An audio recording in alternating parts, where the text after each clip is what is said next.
Et en tout cas, moi, si j'avais quelque chose à dire, c'est juste dire que tous mes écrits sont basés sur l'oralité.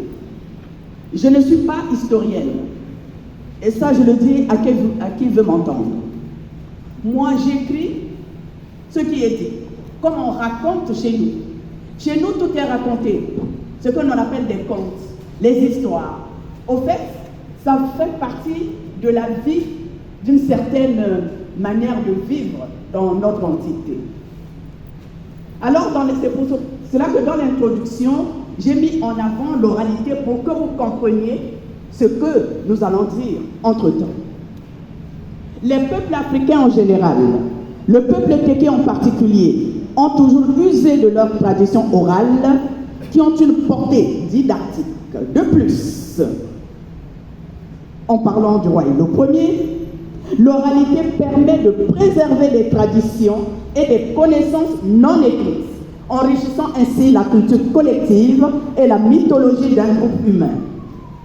Elle joue un rôle essentiel dans la communication, la préservation de la culture et la construction du lien social.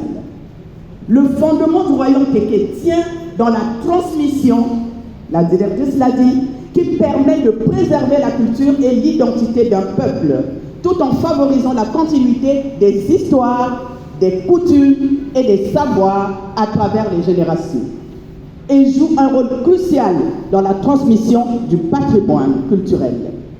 L'éducation traditionnelle occupe une place importante auprès des peuples autochtones que nous sommes par l'observation et la pratique, la socialisation familiale et de groupe, les enseignements oraux et la participation aux cérémonies et traditions communautaires.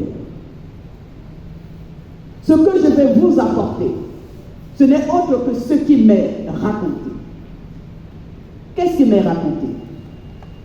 Nous allons donc passer au roi Makoko Hilo Ier, si le modérateur donne la suite. Tout à fait, nous avons beaucoup épilogué sur Pierre Savageau-Brazza grâce aux lumières apportées par Madame la directrice générale du mémorial. Que pouvez-vous nous dire sur le roi Hilo Ier? Merci. Avant de répondre à cette question, je voulais juste faire comprendre aux jeunes que vous êtes. Est-ce que quand on dit roi, en langue téké, on dit Uko? En français, on dit Makoko. Quand on dit Makoko, c'est un peu la déformation de Uko. Mais si l'on revient sur le mot direct tel qu'il se dit, qu'est-ce que ça veut dire Uko? Uko signifie le pont. Au fait, Uko, c'est ce pont qui est dépositaire de l'autorité royale. Uko, c'est le pont qui lie les peuples et passe et relie les frontières. Uko, c'est ce pont, un symbole universel, un emblème de connexion, de transition et de dépassement. Uko, c'est le pont qui symbolise des épreuves ou des passages de la vie.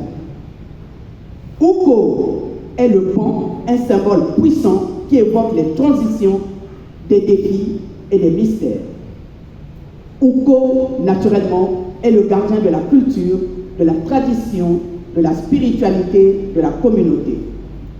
Uko préserve les coutumes, les cérémonies et les rituels ancestraux. C'est bon à comprendre pour comprendre que ce pont qui relie le peuple et passe, c'est lui qui fait la transition entre les peuples. Et c'est le garant du maintien de la paix, de l'harmonie et de la cohésion sociale. Uko est aussi le garant de la gestion des ressources et du territoire. Alors là, nous arrivons à cette vie du roi Hilo Ier et sa gestion du pouvoir. Le roi Hilo Ier est devenu célèbre par le traité de protectorat. Aujourd'hui, pour ceux qui suivent les réseaux sociaux, beaucoup remettent en cause ce traité.